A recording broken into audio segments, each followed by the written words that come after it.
Chapter number 3। Class 11th में हम लोग शुरू करेंगे चैप्टर नंबर 3। तो प्यारे बच्चों, कैसे हैं आप लोग? सब लोग आई होप आप लोग सब लोग बढ़िया से होंगे।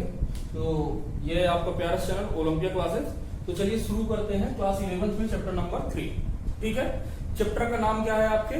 मोशन इन स्ट्रेट लाइन, सरल रेखा में गति। मोशन इन स्ट्रेट लाइन, सरल रेखा में गति। सरल रेखा में गति, ये आपके चैप्टर का नाम। लेकिन इसको पढ़ने से पहले हमें किसकी जरूरत पड़ेगी? मैथ के कुछ टर्म्स की जरूरत पड़ेगी जिनके बारे में आपको पता होना बहुत जरूरी है। क्लियर है? जैसे कि पहला टर्म है, हम यहां पर पहले हम मैथमेटिकल टूल यूज किए लेते हैं कि किस किस फार्मूले का हम लोग प्रयोग करेंगे। ठीक है, क्योंकि यदि हम अभी नहीं समझेंगे कि क्या चीजें कर रहे हैं तो बाद में चीजें समझ में आने वाली नहीं है, क्योंकि बाद में दिक्कत ना हो, इस वजह से हम अभी इसको देख ले रहे हैं। तो सबसे पहले हेडिंग डालेगा मैथमेटिकल टूल।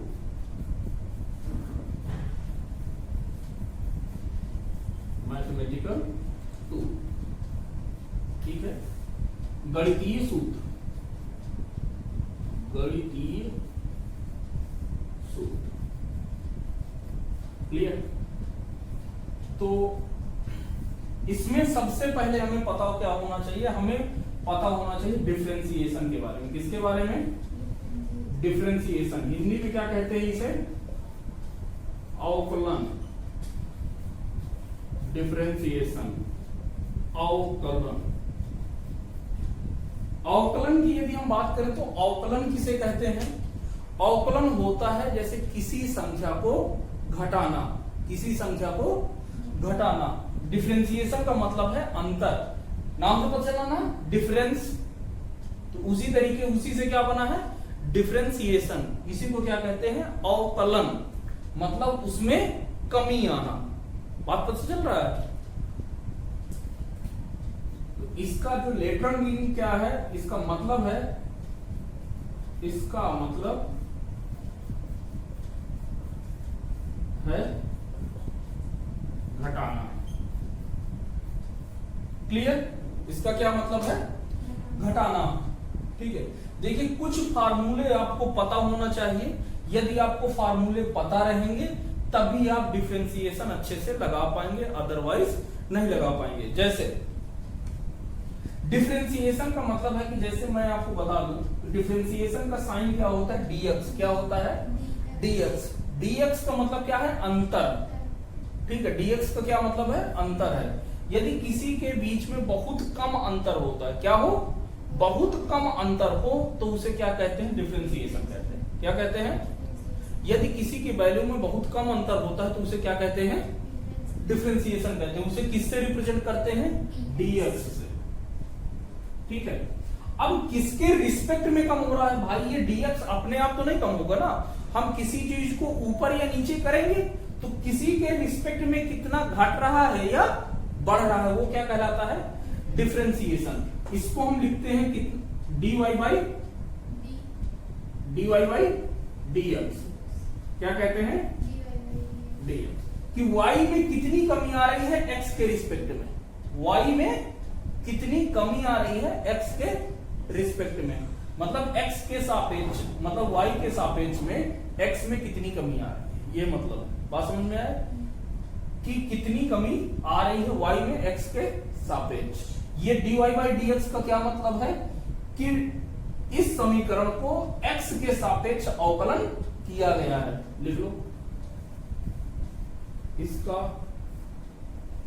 मतलब यह है कि इसको, इस समीकरण को x के सापेक्ष अवकलन किया गया है। अवकलन किया गया है। क्लियर? बात समझ में आ गई? अब देखो इस पर थोड़ा सा मतलब समझना। मतलब क्या, जैसे आपने हाई स्कूल में पढ़ा है ना, ये यदि ये y एक्सिस है और ये क्या है x एक्सिस है, तो आपने इनके बीच में यदि ग्राफ बना हो तो आप अभी तक क्या पढ़े थे कि x अक्ष से बना कोण क्या बताता है? स्लोप, प्रवणता पढ़ा है ना। ये यदि थीटा है तो ये क्या है? इस ग्राफ का क्या है? स्लोप है। ये आपका क्या है? लाइन है। ठीक है, तो tan थीटा क्या होता था? स्लोप होता था। याद है tan थीटा क्या होता था? यही तो स्लोप आपने पढ़ा होगा। अच्छा कोई बात नहीं, हम लोग हाई स्कूल में पढ़े थे। ठीक है, तो ये क्या है? tan थीटा क्या है? स्लोप है। स्लोप को क्या कहते हैं हिंदी में? प्रवणता। बताए होंगे मिश्रा जी? चलो कोई नहीं। तो ये क्या है? स्लोप किसे कहते हैं? रेखा का x अक्ष से झुकाव। रेखा का x अक्ष से झुकाव क्या कहलाता है? स्लोप कहलाता है। पता चल गया? रेखा का x अक्ष से झुकाव क्या कहलाता है? स्लोप कहलाता है। अब देखो, यदि मैं अब यहां से यदि लाइन खींच दूं तो क्या थीटा चेंज हो जाएगा? इस रेखा के लिए तो थीटा तो वही रहेगा। इसी थीटा को, इसी tan थीटा को क्या कहते हैं? dy by dx। क्या है? dy by dx। कि y में कितना, x के रिस्पेक्ट में, x में हम कितना आगे आ रहे हैं तो थीटा कितना चेंज हो रहा है। यानी यहां पर तो थीटा नहीं चेंज हो रहा है। यानी कि यदि किसी का स्लोप बार बार चेंज ना हो तो वो क्या होगा? स्ट्रेट लाइन होगी। क्या होगी? Straight line. भाई सीधी रेखा तभी तो होगी यदि उसका स्लोप यदि चेंज होता रहेगा, तो क्या वो स्ट्रेट लाइन रह जाएगी? नहीं रह जाएगी। अब हम कहते हैं कि भाई इसका स्लोप ये इसका स्लोप बताओ, तो इस जगह पर स्लोप कुछ दूसरा होगा। स्लोप का मतलब क्या है कि हम इस जगह पर क्या खींचते हैं? स्पर्श रेखा खींचते हैं, स्पर्शी खींचते हैं। पता है?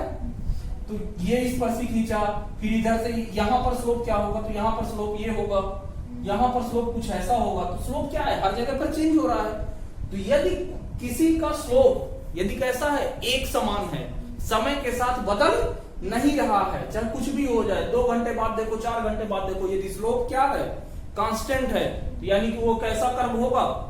लाइन होगी, स्ट्रेट लाइन होगी। क्लियर? तो tan थीटा बराबर क्या है? स्लोप। ठीक है, इसी को थोड़ा सा ध्यान से समझना। आपने क्या पढ़ा था? यदि मान के चलो कि एक आपने कर्व भी पढ़ा है, थोड़ा सा पढ़ा होगा कि नहीं पढ़ा? एक कर्व अभी आपने पढ़ा हो, जैसे मान के चलो कि ये आपका कोई कर्व है, ऐसा ग्राफ तो कुछ भी हो सकता है ना। तो यहां से देखना थोड़ा सा, इस जगह पर थीटा क्या है? x अक्ष से झुका हुआ है। तो यदि मैं इस पॉइंट पर यदि मैं स्पर्शी खींचूं तो स्पर्शी कुछ ऐसे जाएगी, तो x अक्ष से कितना का एंगल बना रहा है? मान लिया कि थीटा 1 का बना रहा है। कितना बना रहा है? अच्छा, अब इस जगह पे आ गए। इस जगह पर यदि मैंने स्पर्श रेखा खींचा तो ये कुछ यहां पे स्पर्श रेखा मिलेगी कि नहीं मिलेगी? यहां पर मिलेगी। तो ये थीटा क्या है? इस पहले वाले से बड़ा है, दिख रहा है ना। तो ये क्या हो गया? थीटा 2। यदि यहां पर बनाओगे तो ये कुछ एंगल आपका ऐसे बनेगा, यानी ये वाला क्या हो गया? बात समझ में आए कि इसका क्या है? तो यदि आपका स्लोप यानी कि tan थीटा बढ़े या घटे तो वो किस रूप में होगा? कर्व के रूप में, वक्र। सुनी हो वक्र? इसको इंग्लिश में क्या कहते हैं? कर्व, हिंदी में वक्र। बात समझ में आया? तो ये जो हम स्पर्श रेखा खींचते हैं किसी भी कर्व पर यदि हम टेंजेंट खींचे, स्पर्श रेखा को क्या कहते हैं इंग्लिश में? टेंजेंट। यदि हम किसी भी कर्व पर क्या खींचे? टेंजेंट खींचे, तो वो हमें क्या देगा? उस कर्व का स्लोप देता है, उस कर्व का स्लोप देता है। ठीक है, स्पर्श रेखा किसी बिंदु पर खींची जाती है, किसी बिंदु पर खींची जाती है। एक ऐसा बिंदु जो इस वक्र पर लाई करे, इस वक्र पर मिले, वही क्या कहलाता है? वह उस स्पर्श रेखा का बिंदु कहलाएगा। और वह जो स्पर्श रेखा होगी वहां पर, वो उस पॉइंट पर उस कर्व की क्या होगी? प्रवणता, स्लोप होगा। बात समझ में आया? चलो इतना परेशान हो। देखो अब जैसे बात समझना कि ये आपका y एक्सिस है, ये क्या है? आपका x एक्सिस है। इधर पर एक पॉइंट आपको दिया हुआ है, क्या दिया हुआ है, x1 कामा y1, एक आपको पॉइंट दिया हुआ है x2 कामा y2, ठीक है। ठीक, अब हमें क्या करना है, एक काम करोगे तो यदि आप देखो तो ये वाली डिस्टेंस, ये वाली डिस्टेंस यहां से कितनी है, y2 है ना, ये वाली डिस्टेंस कितनी है, y2, ये वाली डिस्टेंस आपकी कितनी है, x2 है। कोई दिक्कत यहां तक। अब देखो ये वाली यदि मैं लाइन खींचूं, ये वाली रेखा खींचूं, ठीक है, तो हमें क्या चाहिए, इस रेखा पर हमें क्या चाहिए, इसका स्लोप चाहिए। स्लोप मैंने क्या लिखा है, tan थीटा होता है, तो tan थीटा बनाने के लिए मैं इसको ऐसे ला सकता हूं और एक लाइन ये ऐसे, बात समझ में आई। तो ये वाला यदि एंगल मिल जाए, क्योंकि स्लोप क्या होता है, एक्स अक्ष से झुकाव, रेखा का एक्स अक्ष से झुकाव क्या होता है, स्लोप होता है। तो ये बिंदु, ये दो बिंदुओं से मिलकर ये लाइन बनी हुई है। तो अब देखो यहां से यदि आप आओ तो ये वाली जो लाइन हो जाएगी, ये वाली दूरी, यहां से ये वाली दूरी कितनी हो जाएगी, x1, क्योंकि x डायरेक्शन में आप कितना चले हो, x1, तो ये वाली डिस्टेंस कितनी हो गई आपकी, x1। क्लियर, कोई दिक्कत। अब यहां से आप देखो तो इसी डायरेक्शन में y कितना चले हो, इस पॉइंट पर पहुंचने के लिए y1 चले हो, यहां तक तो कोई दिक्कत नहीं। चलो अब यहां से देखो तो tan थीटा बराबर क्या होता है, tan थीटा बराबर क्या होता है, लंब बटे आधार, लंब बटे आधार। तो इस ट्राइंगल में लंब कौन सा है, ये वाला भाग है, ये वाला भाग, सिर्फ यही वाला भाग। तो tan थीटा बराबर कितना हो जाएगा, length upon base, length upon base. अच्छा लेंथ कितनी है, ये आपकी y2 है, ये आपकी कितना है, y1 है, तो ये वाली डिस्टेंस कितनी बची, y2 माइनस का y1, लिख दूं y2 माइनस का y1 डिवाइडेड। अब ये वाली जो डिस्टेंस है ये कितनी बचेगी, ये वाली ये बचेगी x2 माइनस का x1, क्यों, क्योंकि ये पूरी तो कितनी है, x2 है, ये x1 है, तो ये वाली तो x2 माइनस का x1 होगी, तो ये कितना हो गया, x2 माइनस का x1। क्लियर। तो अब यहां से देखो तो इसको हटा दे रहे हैं,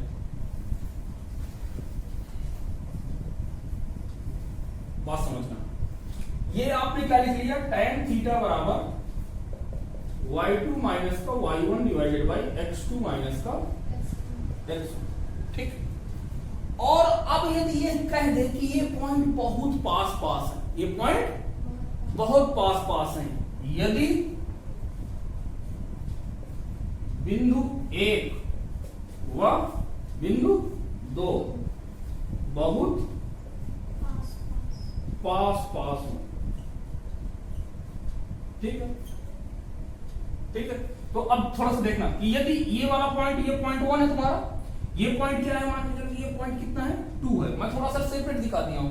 तो यदि देखो तो रियलिटी में ये पॉइंट आपका 1 हो गया, ये 2 हो गया, इनके बीच की दूरी लगभग 0 है, लगभग 0 नहीं है, लेकिन 0 के लगभग बराबर है, लगभग 0 के बराबर है। तो इसी इतनी ही छोटी दूरी को क्या कहते हैं, dx।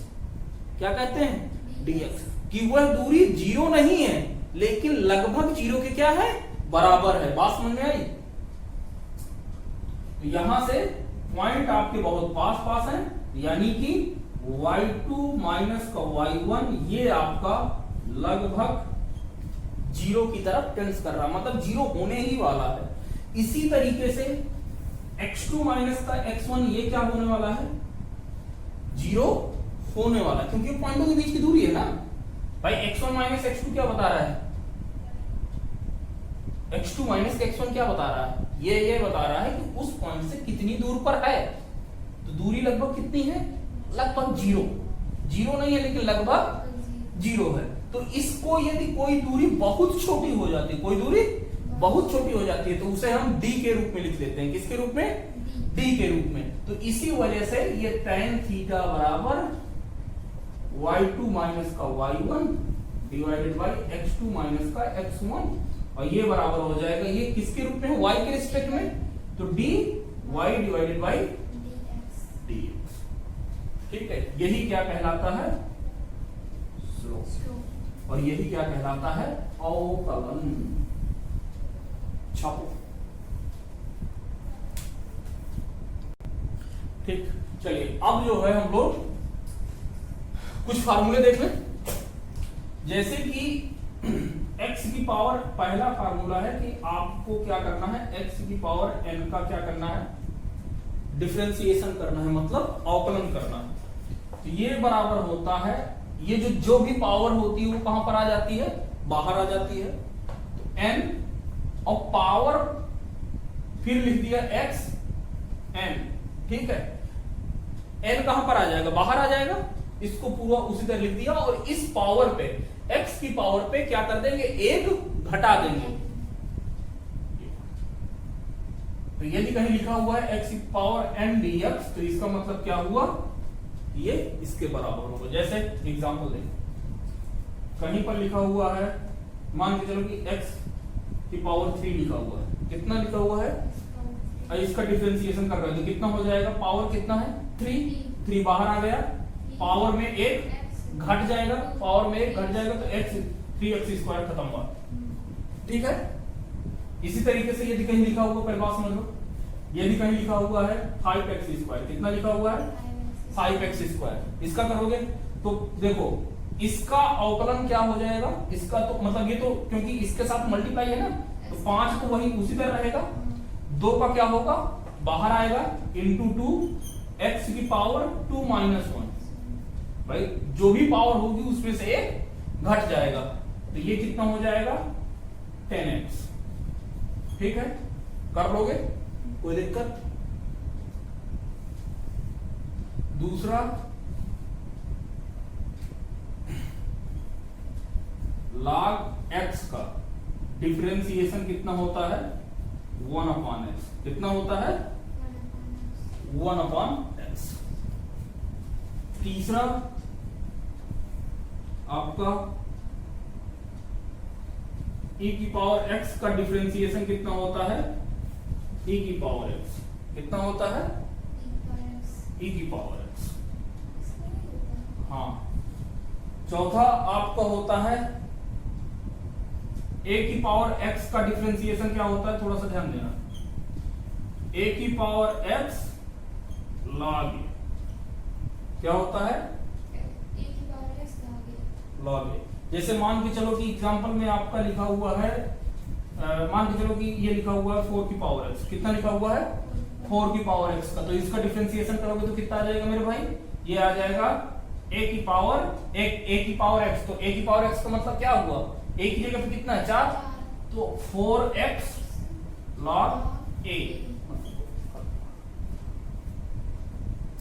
ठीक, तो इनका आपको याद रखना है, क्लियर है। चलिए कुछ त्रिकोणमिति फंक्शन है उनको देख लें। जैसे कि पहला त्रिकोणमिति में sin x का अवकलन कितना होता है, cos x, कितना होता है, cos x।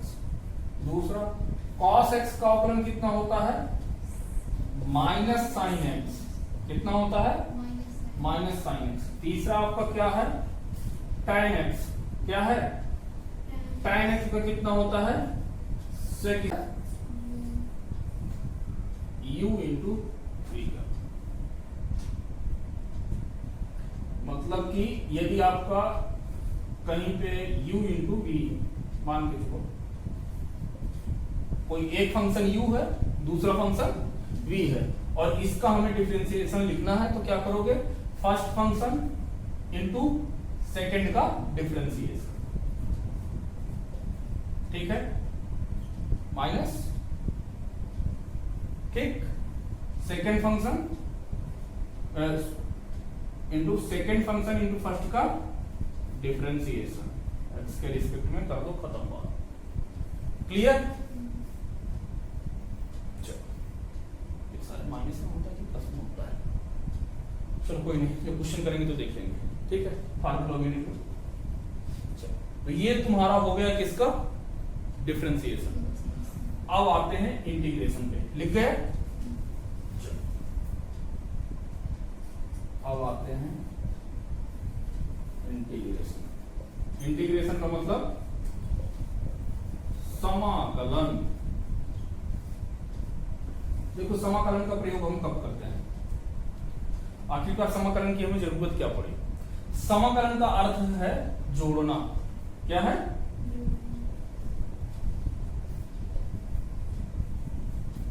इसका अर्थ है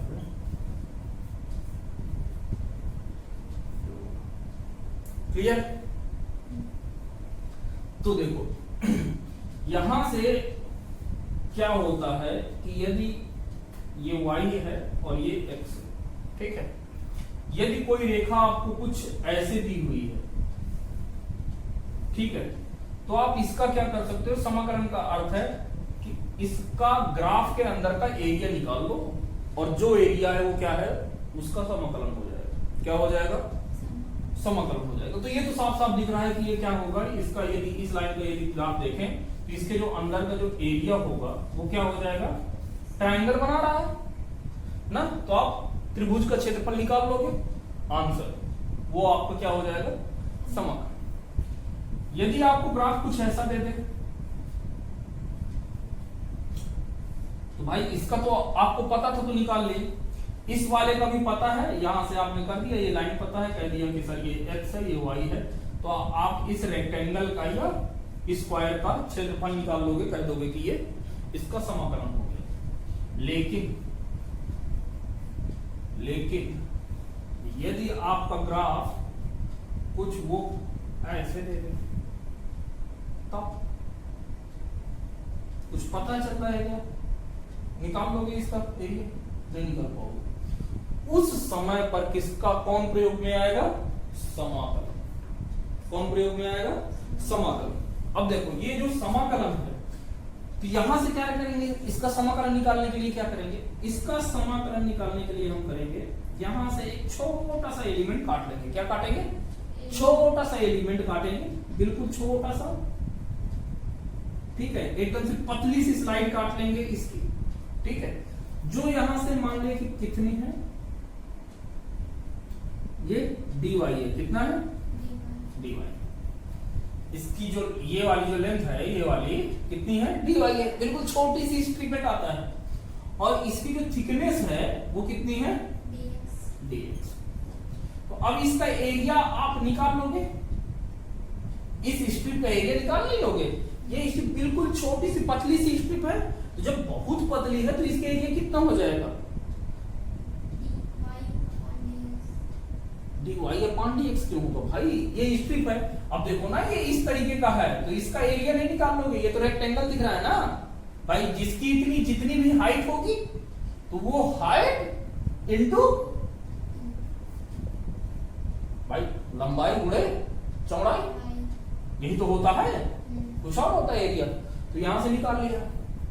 अब तो आपने कहा कि सर आप हमें तो यही स्ट्रिप निकली है, तो देखो इस पर पहुंचने के लिए हम क्या चेंज करते जाएं, यानी y आप जो है क्या करो, ये तो क्या हो गया, ये तो y है भाई, हमने मान लिया कि इसकी लेंथ कितनी है? y है, ठीक है, हमने थिकनेस x मान लिया, अब यहां से हम x को वेरी कराते जाएंगे, ठीक है, x को क्या करते जाएंगे, या x को वेरी कराते जाए या y को वेरी कराते जाए, तो हमारा क्या मिल जाएगा? इस पूरे का मिल जाएगा। जैसे यदि हमें यहां से पता चल जाए कि ये जो स्ट्रिप है ये यहां से 2 सेंटीमीटर पे है और यहां से 4 सेंटीमीटर पे, एरिया मिल गया। इसी तरीके से यहां से लेकर यहां तक का यदि हर एक जगह का पता चल जाए तो हम क्या कर सकते हैं? इसका निकाल सकते हैं, सबको जोड़ देंगे। इनको जोड़ने के लिए कौन आएगा लाइन में? भाई देखो इसका एरिया मान के चल लिया कि जब इसकी हाइट कितनी है? y1 है, इस वाले की हाइट कितनी है? y1 है, ये स्ट्रिप की x कितनी है? dx। तो मान के चलो कि जो एरिया आएगा, वो जो एरिया होगा, एरिया कितना होगा? a1 बराबर कितना हो जाएगा? y1 इंटू dx, यही होगा। फिर जब A2 छोटी सी स्ट्रिप एक स्ट्रिप काटे, इसी तरीके से आप बहुत सारी स्ट्रिप काट लो, ठीक है। तो इसके लिए मान के चलिए कि जब यहाँ पे आगे पीछे आए तो y थोड़ा सा चेंज होगा ना, इसी बराबर, तो हमने मान लिया कितना है y2। स्ट्रिप जो हमने काटा उसकी थिकनेस हम dx ही रख रहे हैं, ठीक है। इसको dx के बराबर भागों में क्या कर लिया है, काट लिया है। इसी तरीके से एरिया ज्ञात करते करते सबको क्या कर देंगे, जोड़ देंगे। क्या करेंगे, जोड़ देंगे, तो इसके अंदर का एरिया हमें मिल जाएगा। नहीं और बात सुनो, इसके अंदर का एरिया हमें किस तरीके से मिलेगा, इसको बराबर बराबर भागों में हम क्या करते हैं, काट दें, और उनको क्या करते, काटने के बाद उनको सबको जोड़ दें, तो इसको टोटल का एरिया हमें मिल जाएगा। तो अब जब इसका एरिया, जो टोटल एरिया हमने मान लिया कितना है, वेक्टर है, और ये बराबर कितना हो जाएगा, y1 plus y2 plus y3। इसी तरह मान लो कि m भाग किया गया और ये dx, बात समझ में आई? तो ये तो y1 प्लस y2 ये तो सब क्या हो जाएंगे, कॉमन, और ये dx, और इन सब की हाइट कितनी दी हुई है, y। a बराबर कितना हो जाएगा, y into dx, y into dx। और क्या कर देंगे, इंटीग्रेशन, क्या कर देंगे, तो इंटीग्रेशन कर दोगे तो इंटीग्रेशन का साइन ये क्या बताता है, ये साइन बताता है कर्व को। किसको बताता है, कर्व को, कि ये कर्व का इंटीग्रेशन है किया जा रहा है, ठीक है। y into dx, clear. तो y इंटू dx, तो अब यहां पर क्या होता है, ये आपका इंटीग्रेशन हो गया। यदि आपको यहां पर कुछ नंबर लिख दे, नीचे और ऊपर, कोई नंबर नीचे या ऊपर लिख दे, या नंबर ना लिख के a b लिख दे, ठीक है, y या x के रूप में लिख करके क्या लिख दे, a b लिख दे, या 1 2 3 4 कुछ ऐसा लिख दे, तो यदि यहां पर जैसे मान के चलो कि मैंने लिख दिया 0 को, ठीक है, या मैंने लिख दिया a to b, ठीक है, या मैंने लिख दिया p q, ठीक है। तो इसका मतलब क्या हुआ कि ये जो q, ये जो 0 है, ये क्या बता रहा है कि लोअर लिमिट है, क्या है, लोअर लिमिट, ये क्या है, अपर लिमिट। ये जो नीचे वाला ये क्या बताता है, लोअर लिमिट को बताता है, ऊपर वाला किसको बताता है, अपर लिमिट को बताता है, क्लियर। अब देखो यहां से देखना, तो यदि ऐसा दिया हुआ रहे, यदि ऐसा दिया हुआ रहे, तब हम इसे क्या कहते हैं कि इंटीग्रेशन आपका डिफिनिट है। क्या है, डिफिनिट है, ठीक है। इंटीग्रेशन क्या है, डिफिनिट इंटीग्रेशन, अदरवाइज इनडिफिनिट है। ऐसा है इनडिफिनिट। बात समझ में आ गई? डिफिनिट इंटीग्रेशन और इनडिफिनिट में क्या अंतर है? हाँ, एक होता है निश्चित समाकलन और एक होता है अनिश्चित समाकलन। तो यदि यहां पर कोई नंबर नहीं, यदि यहां पर कोई नंबर नहीं है, तो ये कैसा होगा, अनिश्चित समाकलन। कैसा होगा, अनिश्चित समाकलन। और यदि यहां पर यदि अनिश्चित समाकलन है, तो जो भी आंसर आएगा, आंसर में हम लोग क्या जोड़ देंगे, सी जोड़ेंगे। क्या जोड़ेंगे, सी। सी क्या है, आर्बिट्रेरी कांस्टेंट। क्या है, आर्बिट्रेरी कांस्टेंट। नहीं है बस। अनिश्चित समाकलन कब होगा, जब यहां पर कोई सांप के ऊपर कुछ भी बनाना है। बात समझ में आया, मतलब कोई भी नंबर ना लिखा है, जब इंटीग्रेशन के साइन के ऊपर कोई भी नंबर ना लिखा है, क्या होगा, अनिश्चित समाकलन। और उसका जो भी आंसर आएगा उसमें हम क्या जोड़ देंगे, सी प्लस सी क्या कर देंगे, ऐड कर देंगे, जो भी आंसर आएगा। क्लियर। और यदि निश्चित समाकलन है, ऐसा कुछ नंबर लिखा हुआ है, तो उसे क्या कहेंगे, निश्चित समाकलन। आप लोग पढ़ोगे तो मैं निश्चित समाकलन। अब देखो यहां पर जिसके साथ डी लिखा रहता है, जिसके साथ डी लिखा रहता है, डी लिखा रहने का मतलब वो घटेगा या बढ़ेगा। समाकलन जो हो रहा है तो x के सापेक्ष हो रहा है। क्या हो रहा है, x के सापेक्ष इसका क्या हो रहा है, समाकलन। और यहां पर यदि x के बढ़ने, यदि बढ़ेगा तो एरिया घटेगा या बढ़ेगा। तो यदि मैं यहां से 0 और 1 लिख दूं, यानी कि यदि यहां पर x की वैल्यू 0 है और यहां पर x की वैल्यू यदि मान के चलो कि आपकी 8 है, क्या है 8 है भाई, x इस डायरेक्शन बढ़ना शुरू हुआ तो 0 1 2 3 4 5 6 7 8 है यदि मान लो, तो लोअर लिमिट कितनी है x कहां से शुरू हो रहा है? 0 से कहां तक जा रहा है? 8 तक। तो 0 से यदि 8 लिखूंगे तो क्या हो जाएगा? निश्चित समाकलन। और इसके साथ कोई सी नहीं जुड़ेगा। जब डिफिनिट मतलब अनिश्चित समाकलन एक हो गया और एक निश्चित समाकलन, एक अनिश्चित समाकलन और एक निश्चित समाकलन। तो निश्चित समाकलन के साथ सी नहीं जुड़ता, लेकिन यदि अनिश्चित है तो सी जुड़ेगा। अनिश्चित कब होगा? जब यहां पर इसके इंटीग्रेशन के साइन में कुछ लगा ना हो, और यदि लगा हुआ होगा तो वो निश्चित होगा, उसकी एक वैल्यू आएगी। ठीक है, चलो इसको छाप लो फिर आगे बढ़ते हैं। अब इसके फार्मूले देख लें। जैसे हम समाकलन कर रहे हैं, अच्छा एक चीज और है, जो आपने अवकलन किया था ना, अवकलन में किसी भी कांस्टेंट का अवकलन शून्य होता है, पता है? यदि नहीं पता तो लिख लो, किसी भी नियतांक का अवकलन शून्य होता है।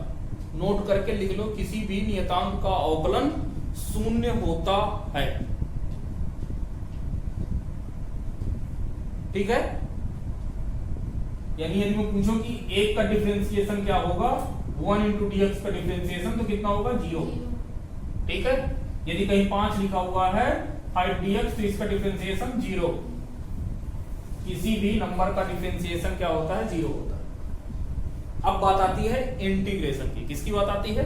इंटीग्रेशन की। तो कुछ फार्मूले देखो। यदि हमें x की पावर n का dx के सापेक्ष क्या करना है? समाकलन करना है। तो यहां पर देखो ये कितना आ जाएगा? n आपका नीचे, यहां पर क्या आ जाता था? अवकलन में क्या होता था? सामने आ जाता था। यहां पर क्या होगा? समाकलन का क्या मतलब है? जोड़ना। तो ऊपर पावर जितनी भी होगी उसमें एक घात जुड़ जाएगी, और जो ऊपर घात बनेगी उसका नीचे भाग होगा। जो घात ऊपर बनेगी उसका नीचे भाग होगा, क्योंकि यह निश्चित समाकलन नहीं है। इस वजह से आंसर में सी जुड़ेगा। सी का मतलब क्या है?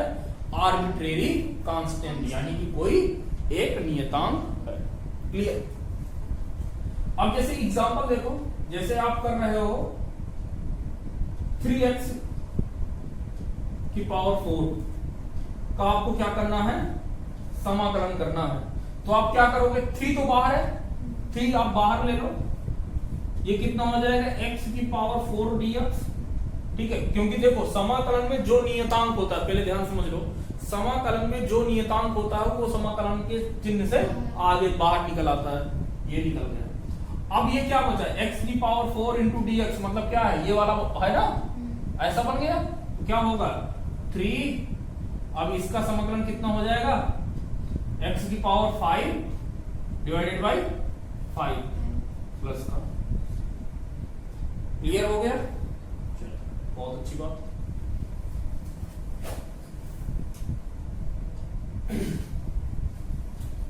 दूसरा, e की पावर x dx का कितना होता है? e की पावर x प्लस 6। क्लियर?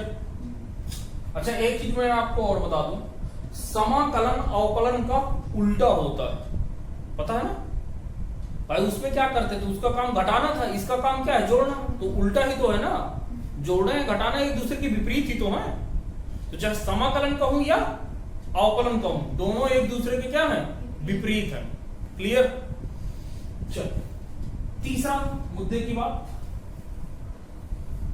जैसे कहीं पे लिखा हुआ है 1/x dx, 1/x dx, तो इसका समाकलन क्या होता है? log x plus. बात समझ में कि नहीं है?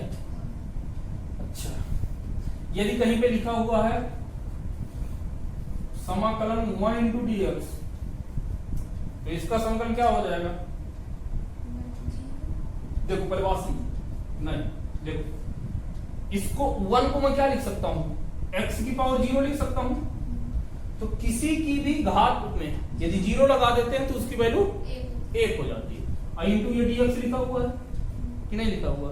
अब मैं x पे क्या करूं, ये वही वाला बन गया ना, ये वाला x की पावर क्या है यहाँ पर, है ना, यहाँ पर क्या है 0 है, तो x की पावर 0 प्लस का 1 डिवाइडेड बाई 0 प्लस का 1 और प्लस का c, मतलब x प्लस। बात समझ में आई? तो 1 का समाकलन क्लियर? अगला करें। अब जो हमारे लिए महत्वपूर्ण है, 3 ट्रिग्नोमेट्रिक फंक्शन देख के खत्म करते हैं, ठीक है। ट्रिग्नोमेट्रिक फंक्शन पहला साइन थीटा डी थीटा।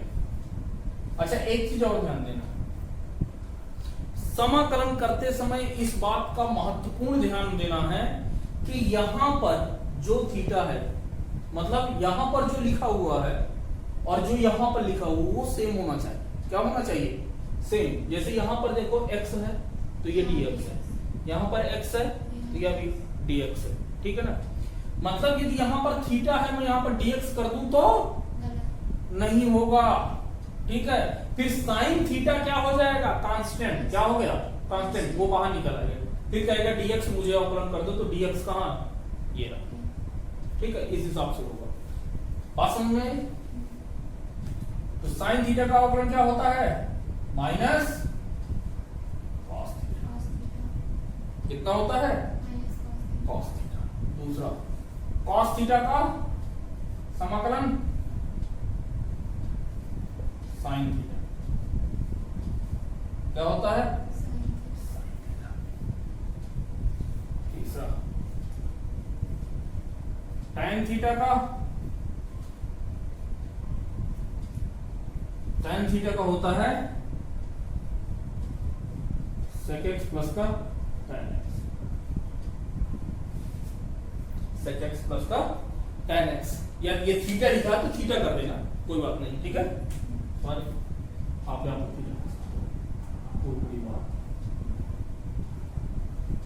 ठीक है।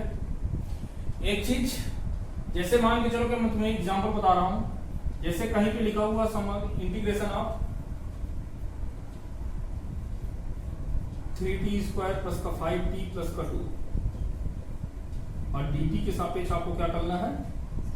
समाकलन करना है। तो आप इसको ऐसे लिख सकते हो 3t स्क्वायर dt प्लस का समाकलन 5t इंटू dt प्लस का 2 dt, ऐसे कर सकते हो। बात समझ में आई? नहीं आई? मतलब अलग अलग लिख सकते हो। तो इसका समाकलन कितना हो जाएगा? 3 3 कैंसिल, तो t क्यूब प्लस का 5t square divided by 2 plus का 2t। नहीं आया समझ में? पावर 3 बाहर, ठीक है। तो 3 बाहर ले लिए थे, ये जो 3 है तो 3 बाहर ले लिया, t की पावर 2 है तो पावर 1 बढ़ गई, तो उसका क्या करना? भाग भी तो करना, तो 3 से 3 कैंसिल, प्लस 5 तो 5 बाहर आ गया, t की पावर 1 है तो 1 पावर बढ़ गई, तो t स्क्वायर डिवाइडेड बाई 2, यहां से 2 है, dt है तो x का कितना होता है? dx का कितना होता है? x। तो इसी तरह से t का कितना हो जाएगा? d। ठीक है, क्लियर? थोड़ा सा एक दो और देख लेते हैं, फिर कंप्लीट करते हैं। हटा दूं?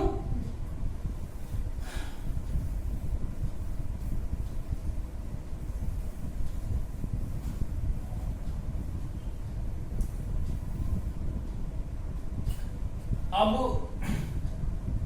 जैसे मान लो कहीं पे लिखा हुआ है कि इंटीग्रेशन आपको करना है, इंटीग्रेशन आप लिखा हुआ है साइन थीटा माइनस का cos theta divided by sine theta plus का कॉस थीटा डी थीटा, ठीक है। इसका हमें क्या करना है? इंटीग्रेशन करना है, ठीक। तो अब हम क्या करते हैं? ये सब्स्टिट्यूशन मेथड है, पढ़ रहे हैं। कौन सा पढ़ रहे हैं? सब्स्टिट्यूशन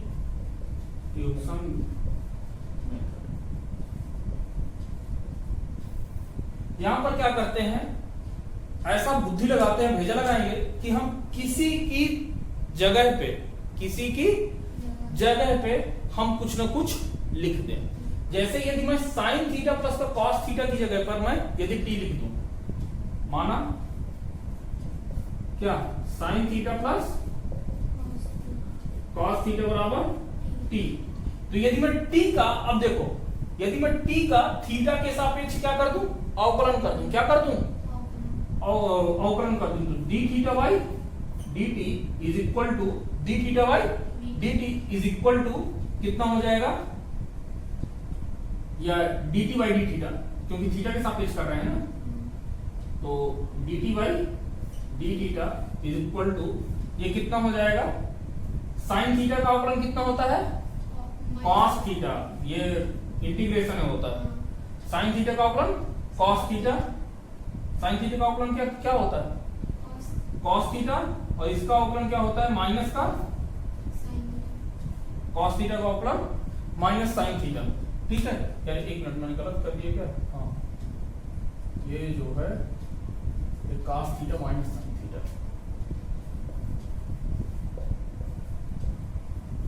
ठीक है, तो अब देखो, अब यहां से क्या करेंगे भाई, साइन थीटा का अवकलन कितना होता है, कॉस थीटा, और कॉस थीटा का अवकलन माइनस साइन थीटा। यहां तक क्लियर। अब dt बराबर कितना हो गया, ध्यान से देखो, dt बराबर हो गया cos थीटा माइनस का sin थीटा और d थीटा का मल्टीप्लाई हो गया। अब देखो कहीं कुछ ऐसा मिल रहा है क्या, cos थीटा माइनस का sin थीटा इंटू dt, इसकी जगह पे क्या लिखूंगा, dt, और ये sin theta plus cos theta बराबर t, तो ये कितना हो गया, dt अपॉन t। ये क्या बन गया है, ये क्या बना है, देखो dt अपॉन t का समाकलन, फार्मूला देखो,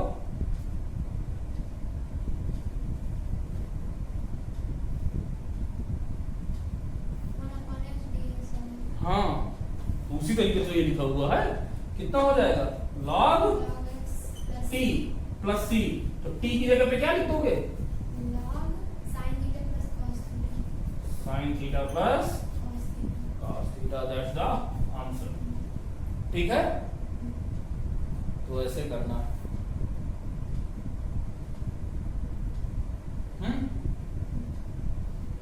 तो चलिए फिर जैसे जैसे अब हमें मिलते जाएंगे वैसे वैसे हम आगे करते जाएंगे। जैसे एक क्वेश्चन और देखो, एक क्वेश्चन और लिख दें, चलो लिख देते हैं।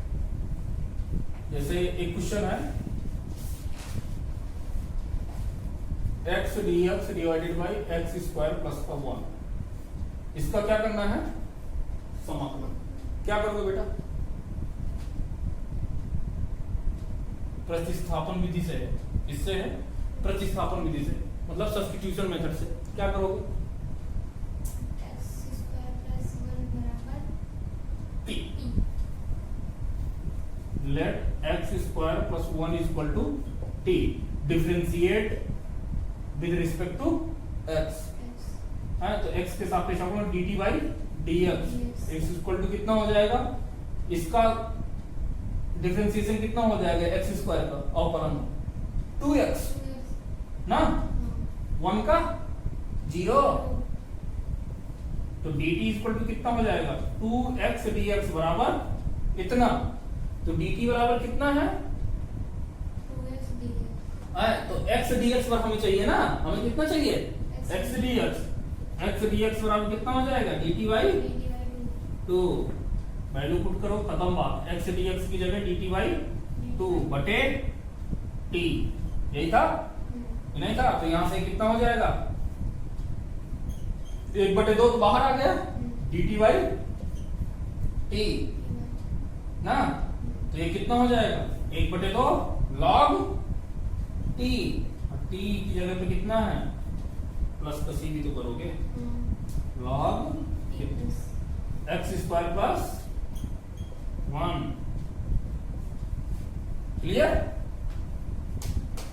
तो देखिए अब जैसे जैसे जो भी हमें जरूरत पड़ेगी फार्मूले की, हम अब वहीं पर फार्मूला बता देंगे, लेकिन बेसिकली कुछ चीजें हमने देख लिया जिनकी हमें जरूरत पड़ेगी। ठीक है, मिलते हैं अगले लेक्चर में। Thank you very much.